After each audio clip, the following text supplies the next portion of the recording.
Welcome students. स्वागत है हमारे YouTube channel share success coaching centre में। मैं आज आपके समक्ष जो हमारे द्वितीय सार्वधिक परीक्षा में क्लास 9 और 10 के लिए जो अनिवार्य जो मैथ का जो एक विषय है, चैप्टर, जिसको हम कह सकते हैं प्रायिकता या संभाव्यता, उसी का जो कंसेप्ट है मैं उसको आपके समक्ष पेश कर रहा हूँ। और ये जो कंसेप्ट होगा ये आपको पूरा हिस्ट्री, इसकी जो हिस्ट्री है वो पूरा रिवील करूँगा मैं उसको आपके समक्ष, ताकि इस ये जो प्रायिकता जो है उसका जो प्रादुर्भाव है, किन किन स्थितियों में, किन किन अवस्थाओं में और कैसे कैसे होकर के हम तक पहुंचा, उसके बारे में बताना, ताकि जब आप आगे पढ़ाई करो तो आपको इससे संबंधित कोई प्रश्न या समस्याएं हो तो आप उसका निदान आसानी से कर सको। तो चलिए, जो सबसे पहले हम चलते हैं प्रायिकता की ओर। तो प्रायिकता से जानने से पहले आपको जानना पड़ेगा इवेंट, घटना। तो हर घटना घटती है और निश्चित है अनिश्चित है। घटना दो तरह से होती है, तो घटना पर ही निर्भर करती है प्रायिकता। तो प्रायिकता का जो परिभाषा होगा हमारा, इसका डेफिनेशंस, वो कह सकते हैं कि किसी भी घटना के होने की संभावना को हम प्रायिकता कहते हैं। और प्रायिकता जो है दो प्रकार के होते हैं। एक को कहते हैं निश्चित घटना, जिसको हम कहते हैं पॉसिबल इवेंट। तो वैसी घटना जिसका होना निश्चित है, जो हर हाल में होगी, उसको हम निश्चित घटना कहेंगे। इसकी प्रायिकता एक होती है। और एक होती है अनिश्चित घटना, जिसको कहते हैं इम्पॉसिबल इवेंट। तो अनिश्चित घटना को हम कह सकते हैं या असंभव घटना भी कह सकते हैं उसको। तो असंभव घटना या अनिश्चित घटना की परिभाषा हम इस प्रकार दे सकते हैं कि वैसी घटना जिसका होना असंभव है, उसको हम अनिश्चित घटना या असंभव घटना कहते हैं या इम्पॉसिबल इवेंट कहते हैं, जिसकी प्रायिकता शून्य होती है। तो ये जानना पड़ेगा सबसे पहले कि रैंडमली जो जो इसमें तर्क दिया जाता है या बतलाया जाता है, उसी को हम क्लियर करेंगे सबसे पहले। और इसमें जो एक बायस्ड जो होता है, पक्षपातपूर्ण जो इसमें बातें कभी कभी कही जाती है। जब कोई खेल होता है तो इसमें बायस्ड ना होकर के किसी को लेकर फेयर एकदम खेल होना चाहिए, किसी के पक्ष में पक्षपातपूर्ण रवैया ना हो। इसके लिए क्या है, टॉस किया जाता है। ये टॉस की जो सिस्टम है, कहाँ से रिवील हुई, कैसे रिवील हुई, और ये जो हमारे आज हम जिस रूप में पढ़ते हैं वो इस रूप में किस तरह पहुंचा, इसके बारे में इसकी हिस्ट्री में आपको बतला देता हूँ।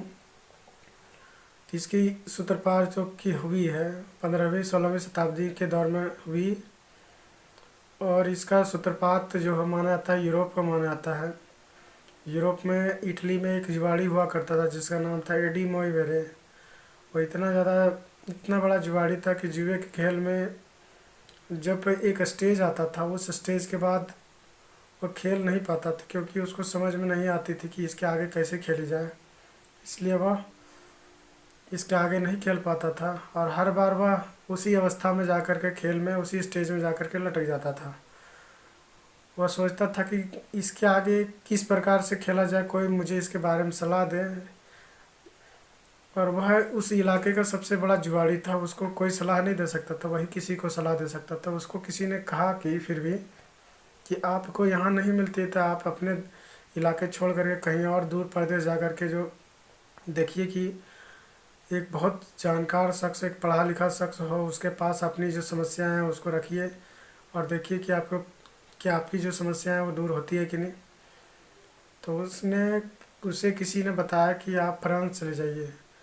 तो जब वो फ्रांस गए तो उन्होंने फ्रांस के उस दौर में ब्लेज पास्कल जो एक प्रसिद्ध भौतिक विज्ञानी और गणितज्ञ थे, उनके से जाकर के मिला और अपनी जो समस्याएं हैं उनको विस्तृत रूप से बताई। और विस्तृत रूप से बताने के बाद जब इन समस्याओं को उन्होंने सुना तो उन्होंने कहा कि मुझे आपकी जो समस्याएं हैं आप एक एक करके बताते जाइए, मैं उनको नोट कर लेता हूँ।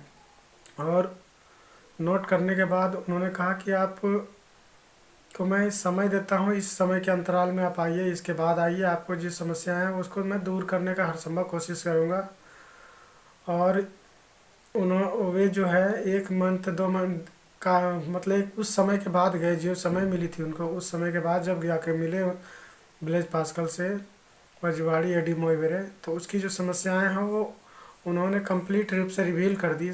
उनकी जो समस्याएं तो उनको दूर कर दी। जब समस्याएं दूर हो गई तो उसको खेलने में आसानी होने लगी, लेकिन आगे चल करके और इसी तरह की समस्याएं आने आने लगी। तो और भी जो गणितज्ञ थे उन लोगों ने इसके अलग अलग प्रकार से उसके हल निकाले, और अलग अलग गणितज्ञों ने उसका अलग अलग किताबें लिखती गई, उसके अलग अलग प्रतियाँ छपती गई। लास्ट में 16वीं शताब्दी में एक वैज्ञानिक था जिसका नाम था जे कार्डन, उसको क्या कहेंगे, जे कार्डन। उन्होंने एक किताब लिखा, the book on games of chance, मतलब अवसर के खेल पर, एक ऐसी किताब जो अवसर के खेल पर टिकी हो, अवसर के सिद्धांत पर टिकी हो।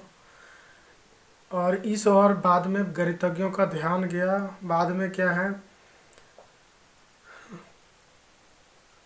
और जो बर्नौली हो, जेम्स बर्नौली हो, एडी मोइवेरे हो, पी एस लैपलेस हो, और जो लोग थे उन लोगों ने भी एक इसमें अलग अलग कंसेप्ट को क्लियर किया और अलग अलग किताबें लिखी। लेकिन सभी किताबों को मिला करके बाद में किताब जो लिखी गई उसका नाम था the book on chance of games.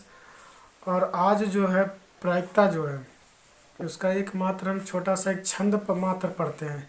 ये एक बहुत विस्तृत बुक है, किताब है, जो आज के डेट में जैविकी के क्षेत्र में या अर्थशास्त्र के क्षेत्र को लेकर के, या वंश संबंधी शास्त्र, जेनेटिक्स हो, आनुवंशिकता, भौतिकी हो, समाजशास्त्र हो, सोशोलॉजी, इन क्षेत्रों में इसका भरपूर रूप से उपयोग किया जाता है।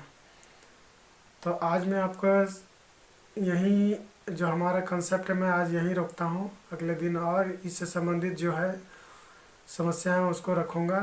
तो जो भी स्टूडेंट्स या जो व्यूअर हों जिनको ये वीडियो पसंद आए वो इस वीडियो को ज़्यादा से ज़्यादा अपने दोस्तों में, अपने जो फ्रेंड सर्कल में, अपने जो सहपाठी हैं उनको भेजने का, शेयर करने का कोशिश करें, ताकि उन तक भी ये वीडियो पहुंच सके और हमारा जो बनाने का उद्देश्य है वो भी सफल हो सके। धन्यवाद।